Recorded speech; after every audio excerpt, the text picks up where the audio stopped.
Martin Luther King Jr.'s voice that moved a nation.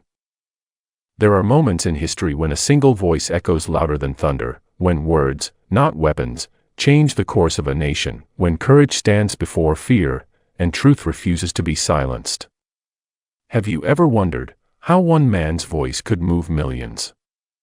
How could a preacher, armed with nothing but faith and words, ignite a revolution that reshaped the world?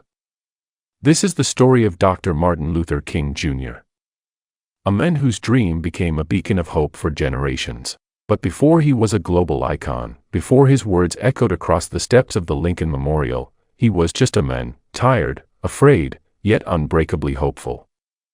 The year was 1955. The streets of Montgomery, Alabama, were divided not just by color, but by fear. Signs reading "Whites Only" marked buses, restaurants, and schools. It was the law, cruel and unjust. One evening, a young black woman named Rosa Parks refused to give up her seat to a white passenger. Her quiet defiance sparked something much larger, a storm that needed a leader. That's when the community turned to a 26-year-old pastor, a man who spoke softly, but carried a fire within him, Martin Luther King Jr. He didn't seek fame. He didn't crave power. He simply believed in something greater: justice, equality, and love. When he took the podium at the first meeting of the Montgomery bus boycott, his hands trembled slightly, his heart raced, but his voice was steady. If we are wrong, the Supreme Court is wrong. If we are wrong, God Almighty is wrong. But if we are right, God is with us. The crowd rose in thunderous applause. In that moment, Martin realized something. His voice was not his own. It carried the pain of his ancestors, the hope of his people, the call for freedom. The boycott lasted over a year. Every day, people walked miles to work. They faced harassment, threats, and violence. King's home was bombed. His family received death threats. At night, fear whispered, "Stop. It's too much." But King would kneel beside his bed and pray, his whispered words becoming a vow: "Lord, I will not turn back." He understood something few leaders ever grasp, that true leadership is not about power, but purpose. And yet, the pressure was unbearable. One night, alone in his kitchen, he confessed to God, "I've come to the point where I can't face it alone," and in that stillness, a voice seemed to whisper, "Stand up for righteousness. Stand up for truth. And I will be with you." From that night on, his fear began to fade, and faith took its place. As years passed, King's message spread across the South. He preached nonviolence, not weakness. He said, "Darkness cannot drive out darkness, only light can do that. Hate cannot drive out hate, only love can do that." Crowds gathered not because he shouted louder than others, but because he spoke to the heart of humanity. Each word carried truth. Each pause carried power. Each dream carried destiny. By 1963, the nation was trembling, torn between change and resistance. The time had come for his message to reach the world.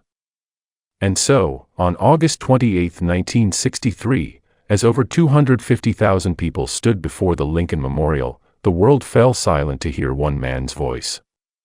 He began slowly, softly, but as his words rose, something extraordinary happened. A dream was born that day. "I have a dream." The crowd erupted. Tears streamed down faces, black and white alike. For the first time, they didn't just hear him, they felt him. Because that's what true leaders do: they don't speak to people, they speak for them. But every dream, sooner or later, faces the storm. As King's movement grew, so did the opposition. Protests were met with batons, dogs, and fire hoses. Children were jailed, mothers were beaten, churches were bombed. The message of peace was answered with violence. And yet, King refused to fight hate with hate. He told his followers, "Our aim must never be to defeat or humiliate the white man, but to win his friendship and understanding." He believed something profound, that love is the most powerful weapon ever known to humankind. Still, doubt began to creep in. even among his own people. Some said, "Nonviolence will never work," others cried out, "We're tired of waiting." King understood their pain, but he held firm. He knew that freedom bought through hate is never true freedom. It was not just about changing laws, it was about changing hearts. And though his words inspired millions, they also painted a target on his back. The FBI watched his every move. He was arrested again and again. But each time he walked out of those prison doors, his resolve was stronger than before. If a man has not discovered something that he will die for, he isn't fit to live. Those words weren't just powerful, they were prophetic. It was April 3, 1968.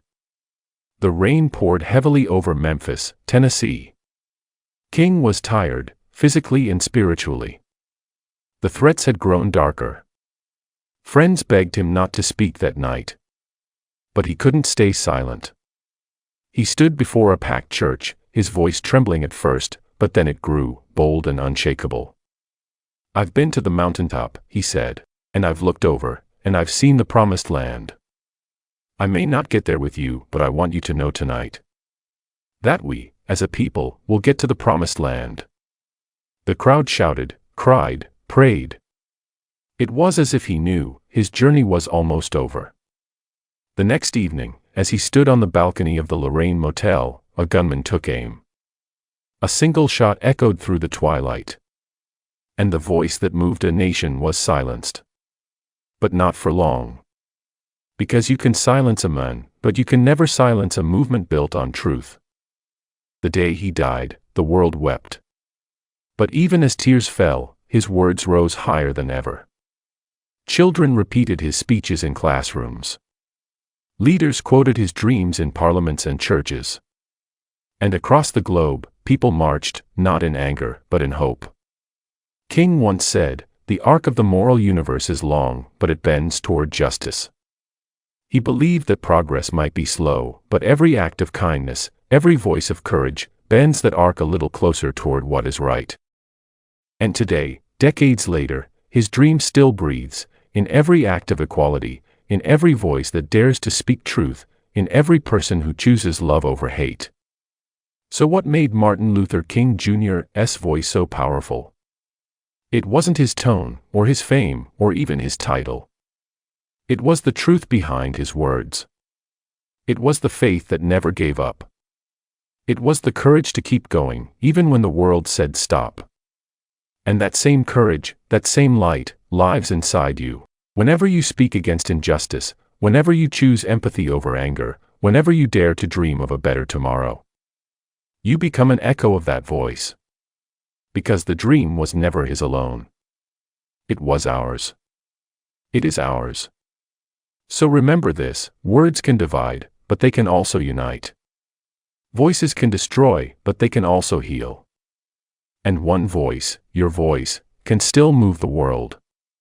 If this story touched your heart, if it reminded you that even one voice can spark change, then don't let it end here. Like this video if you believe in the power of dreams. Subscribe to our channel, LAMRE, where we learn, aspire, master, reflect, and evolve together. And share this story, so that Martin Luther King Jr.'s dream continues to echo in every corner of the world. Because as he once said, our lives begin to end the day we become silent about things that matter. So speak, stand, dream, and let your voice move the world.